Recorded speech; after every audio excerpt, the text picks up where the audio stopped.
When it comes to the realm of video games, there's no doubt that 2025 will always be remembered as being a year of ups and downs. But regardless of whether you're playing on PlayStation, Xbox, Nintendo or PC, one thing was always true. There were plenty of bloody brilliant video games to play. From modern throwbacks to turn-based RPGs to the return of episodic interactive storytelling, 2025 didn't disappoint when it came to its variety. So with that said, here's our picks of the 10 best video games of 2025.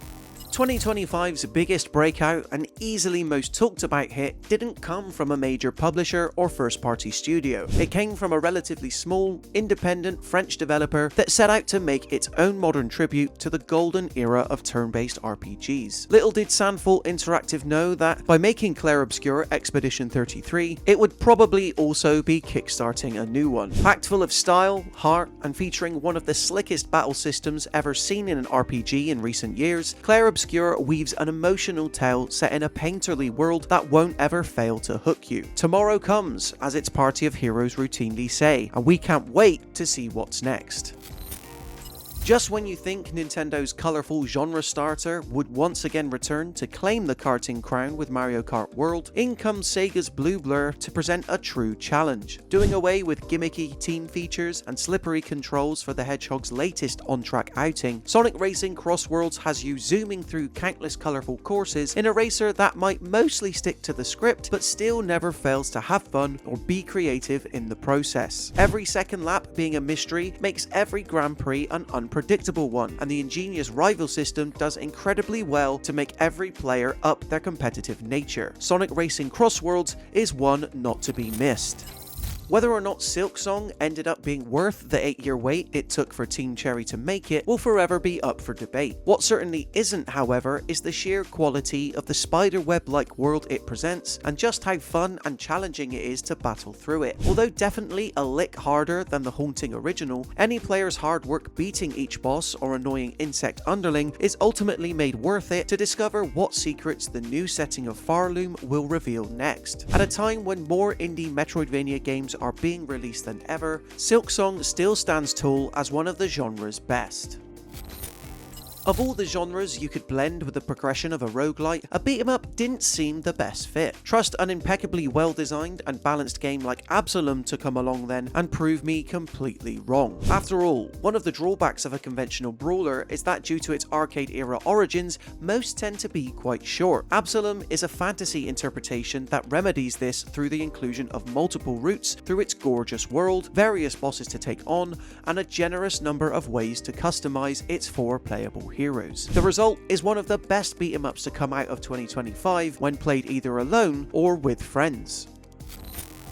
If you thought the age of episodic storytelling in games was forever dead, Dispatch snuck out in some of the year's final weeks to prove that this is far from the case. Described primarily as a workplace comedy, but with a satirical superhero edge too, it uses these dialed-in pop culture themes that people are familiar with from the likes of Invincible, The Boys and so on, and merges them with the beautiful aspects of everydayism to tell a story across 8 gripping episodes that are anything but mundane. True, the actual game aspect might be a little lacking, but much like the classic Telltale games of old, you quickly forgive this due to how well-rounded and drawn Dispatch's world and characters end up being. Season 2?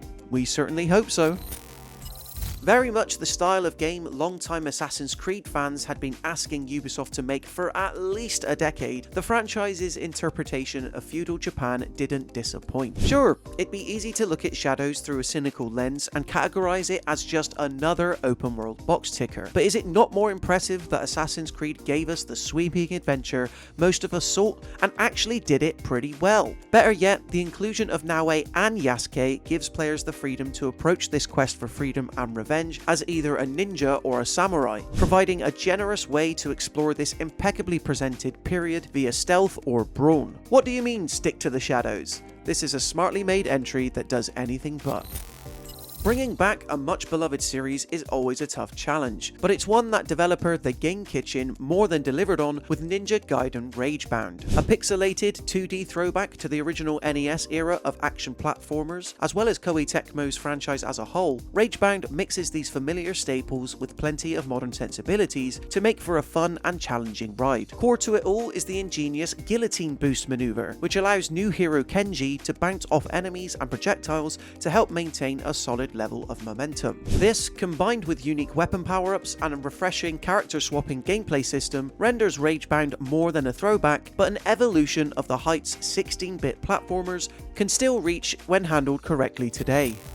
Hot on the heels of last year's excellent remake of Silent Hill 2, Konami's chilling survival horror series continued its successful modern comeback in the form of Silent Hill F. Turns out the iconic fog isn't just limited to the titular town, with F's noticeably Japanese setting working to up the tension by making the scares suddenly more unpredictable than ever before. While combat might be divisive, at the heart of it all is a complex story about the impact of abuse and the way this feeds into the treatment of young women in the 1960s. Just like all the best Silent Hill games, there's more to F than meets the eye, where unpacking each layer becomes even more revealing and unnerving.